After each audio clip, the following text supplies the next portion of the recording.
નમસ્કાર વિદ્યાર્થી મિત્રો, ધોરણ 7 સામાજિક વિજ્ઞાન, પેજ નંબર 14. આપણે ગયા વખતે જોયું કે ભાઈ ભક્તિ યુગ, કે જેમાં ધાર્મિક સમુદાયો અને વિચારકો કે આપણા સમાજની અંદર જે ધાર્મિક જાગૃતિ આવી એની વાત કરવામાં આવી. જેમાં આપણે જોયું કે ભાઈ નરસિંહ મહેતા, મીરાબાઈ, આવા સંતો મહંતો જે થઈ ગયા એની વાત છે. હવે આજે આપણે પ્રશ્ન નંબર 2, પેજ નંબર 14 ઉપર ખાલી જગ્યાથી જોવાનું છે. તમામ સંતો મૂર્તિ પૂજા અને ખાલી જગ્યાના વિરોધી હતા. તો કે ક્રિયાકાંડના એટલે કે આ તમે કરો ને ઓલું કરો ને ઓલી વિધિ કરાવો ને, બરોબર?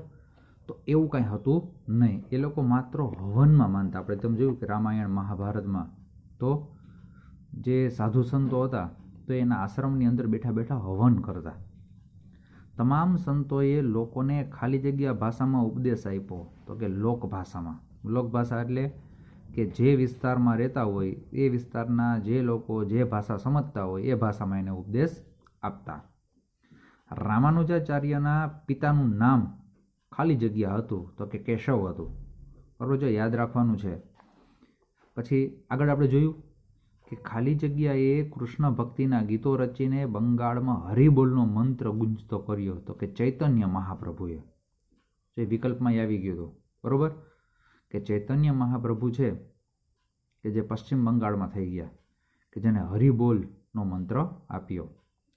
પછી ખાલી જગ્યા એકેશ્વર પરંપરાના મહાન સંત હતા. તો કે કબીર કે દોહે આપણે હિન્દીમાં આવતા, બરોબર, તો એ કબીર.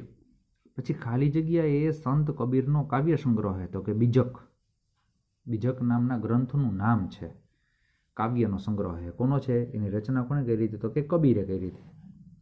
પછી ખાલી જગ્યા એ શીખોનો પવિત્ર ધર્મગ્રંથ છે. તો કે ગુરુ ગ્રંથ સાહિબ.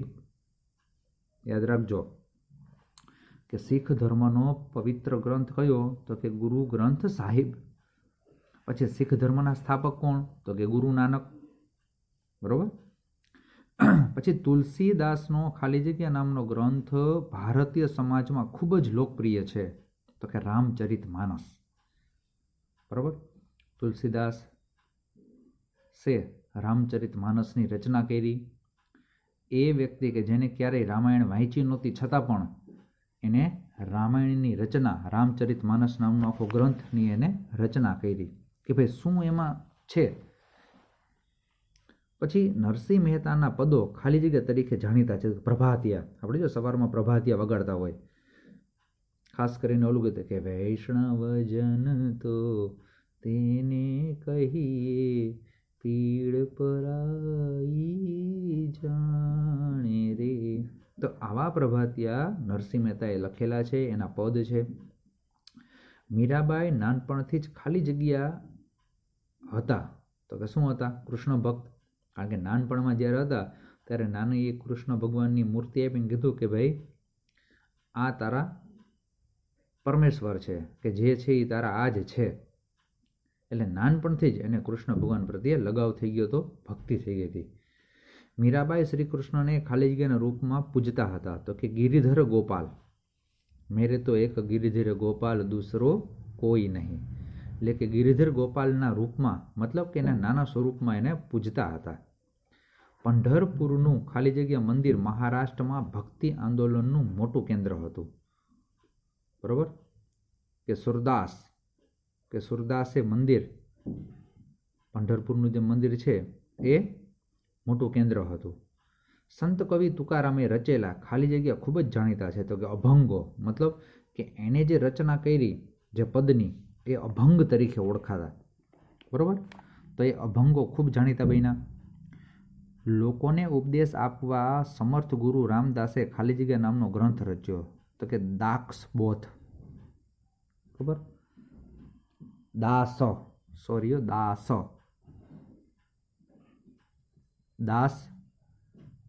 દાસ બોધ નામનો ગ્રંથની એને રચના કરેલી હતી. ભારતમાં સૂફી મત ફેલાવનાર મુખ્ય ખાલી જગ્યા પરંપરા હતી. તો કે 4 અલગ અલગ પરંપરા.